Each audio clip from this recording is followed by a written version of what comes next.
against it.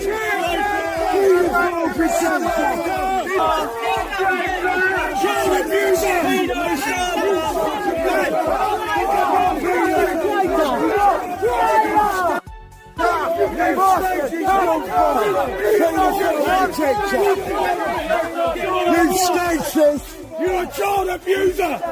You child abuser!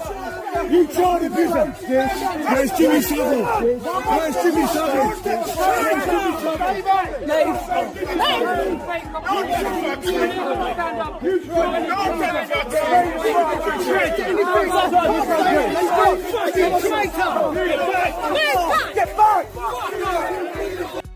Outside Westminster, the atmosphere suddenly erupted into pure chaos, and what followed sent shockwaves through British politics that are still echoing today. Keir Starmer, the man who regularly stands in Parliament speaking about law, responsibility, and accountability, unexpectedly found himself surrounded by furious protesters directing serious accusations straight at him. This was no ordinary political gathering with quiet signs and routine chanting. This was a surge of raw public frustration pouring onto the streets of London, and the Prime Minister was right in the middle of it. Voices rose as demonstrators shouted, "Traitor," with striking intensity, turning the moment into a tense confrontation that even seasoned political observers rarely witness so openly in the heart of British democracy.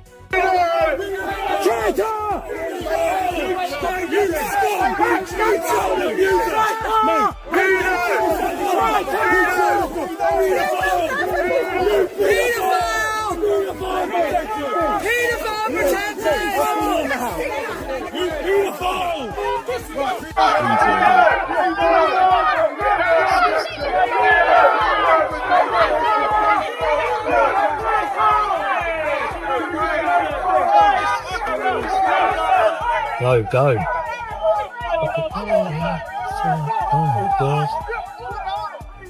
The crowd didn't stop at criticizing his policies or questioning his leadership. They pushed further, challenging his integrity, his past decisions, and his record during his time as Director of Public Prosecutions, raising claims that quickly fueled the already heated atmosphere and couldn't simply be dismissed with standard political responses. The tension in the air was unmistakable as voices grew louder and the confrontation intensified. Before we go any further, here's a quick request. If you believe coverage like this matters and you want to stay informed about what's really unfolding in British politics, take a moment to hit the subscribe button right now. An overwhelming majority of viewers, more than 90%, watch without subscribing, and while it costs absolutely nothing, it genuinely helps the channel grow and continue delivering this kind of reporting. It only takes 2 seconds, and your support makes a real difference. Got it done? Brilliant, thank you.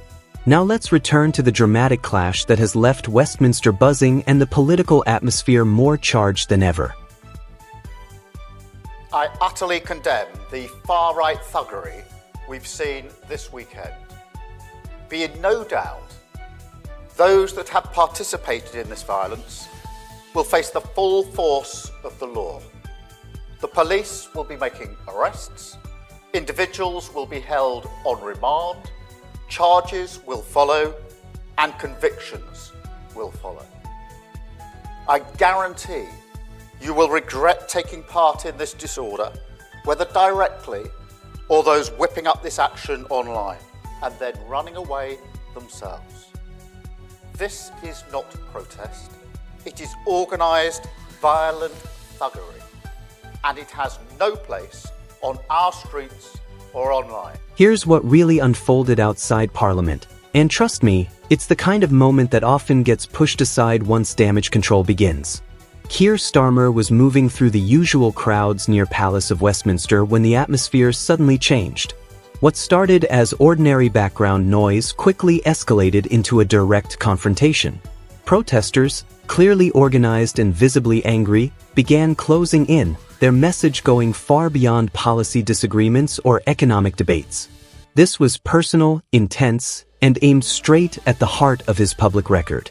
"Traitor," they shouted again and again, their voices bouncing off the historic walls that have witnessed centuries of political conflict, yet rarely scenes with this level of raw emotion in recent years.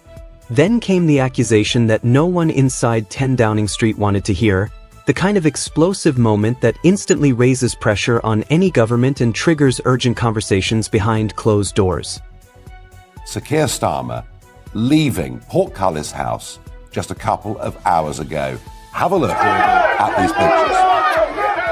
So an ugly mob surrounds Keir Starmer, screams abuse at him, and in particular, the claim that Keir Starmer may well have protected paedophiles at the time when he was Director for Public Prosecutions. Outside Westminster, the atmosphere suddenly erupted into chaos, and what followed sent shockwaves through British politics that are still echoing today.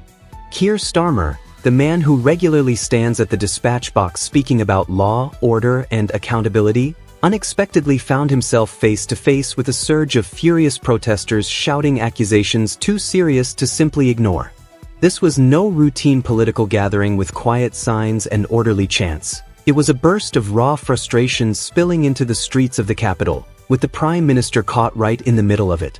Demonstrators closed in, repeatedly shouting, "Traitor," their voices rising with such intensity that even seasoned political watchers were stunned by the moment. But that was only the beginning, because what followed threatened to cause even greater political damage than anything debated inside Parliament. The crowd didn't stop at challenging his policies or leadership. They pushed straight toward questions about his integrity, his past decisions, and his time as Director of Public Prosecutions, raising claims that quickly ignited debate and couldn't be brushed away with simple messaging. Before we go further, a quick request. If you find this kind of coverage valuable and want to stay informed about what's really happening in British politics, take a moment to hit the subscribe button now. A huge percentage of viewers watch without subscribing, and while it costs nothing, it genuinely helps the channel grow and continue delivering these reports. It takes just 2 seconds. Did you click it? Brilliant. Thank you for the support. Now, back to what unfolded outside Parliament. Here's how the moment escalated. Keir Starmer was moving through the usual crowds near Palace of Westminster when the mood shifted dramatically, and what began as distant background noise rapidly transformed into a tense, direct confrontation. Protesters, clearly furious, began closing in, their anger no longer about policy disputes or economic debates but something far more personal and intense. "Traitor," they shouted again and again, the word echoing through the historic streets surrounding the Palace of Westminster, a place that has witnessed centuries of political conflict yet rarely seems this charged. Then came the allegation that no one inside 10 Downing Street wanted to hear, the kind that instantly sparks urgent discussions behind closed doors. Some protesters claimed that Keir Starmer had failed to act strongly enough against criminals during his time leading the Crown Prosecution Service. Whether people believe those accusations or reject them entirely, one reality is impossible to ignore. Claims like these rarely vanish with a carefully worded statement. Once spoken loudly in public, they spread rapidly, repeat endlessly, and begin to shape public trust.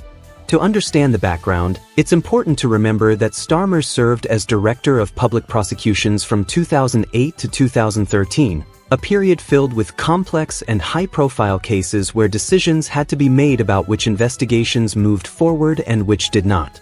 Critics argue that some cases should have been pursued more aggressively, while supporters insist every decision was based on available evidence and the boundaries of the law. Yet the real challenge in moments like this is perception, because public reaction rarely focuses on legal details. When a political leader is confronted outside Parliament and labeled a traitor in front of cameras, technical explanations struggle to keep pace with the speed of public opinion. And that is exactly what happened here. Within hours, clips of the confrontation flooded social media, sparking fierce debate. Some viewers saw it as confirmation of deep political frustration, while others dismissed it as an exaggerated protest, but everyone was talking about it. And in British politics, the word traitor carries enormous weight. It's not a label thrown around lightly, and when it appears in public like this, it instantly turns a heated moment into a national conversation. That word carries enormous weight. It is not just disagreement but an accusation of betrayal, a claim that trust with the nation itself has been broken. When a crowd gathers outside the Palace of Westminster and directs that charge at a Prime Minister, It signals something deeper than ordinary frustration. It suggests a serious fracture in public confidence. The timing only amplifies the impact, with the government already facing pressure from economic challenges, strained public services, and widespread skepticism toward political leadership. For many of the demonstrators confronting Keir Starmer, the message was clear. They believe the system has failed them, and in politics belief can be just as powerful as proven fact. No matter how many documents or explanations exist, once trust begins to fade, restoring it becomes incredibly difficult. What makes the moment even more striking is that Starmer built much of his reputation on being a careful, credible figure. A former legal leader connected to the Crown Prosecution Service who championed law and justice, yet now that very background is being used as a focal point for criticism. The protesters' argument, in essence, is simple but powerful. With authority comes responsibility, and they believe those responsibilities were not fully met. The confrontation also raises larger questions about the state of political debate across the country. Some will see it as democracy in action, proof that leaders must face public anger directly, while others will argue there is a boundary between protest and escalating pressure. Wherever people stand, the scene shows that the tone of public discourse is shifting. Starmer's team quickly responded with statements defending his record and dismissing the accusations, but in today's media environment, official responses rarely travel as far as the original viral moment. Millions may watch the confrontation. Far fewer will encounter the detailed explanation that follows, and even among those who do, uncertainty can linger because trust is already fragile. In the end, this was not just a single protest outside Parliament. It was a warning sign of a widening gap between government and the public, a reminder of how quickly confidence can erode.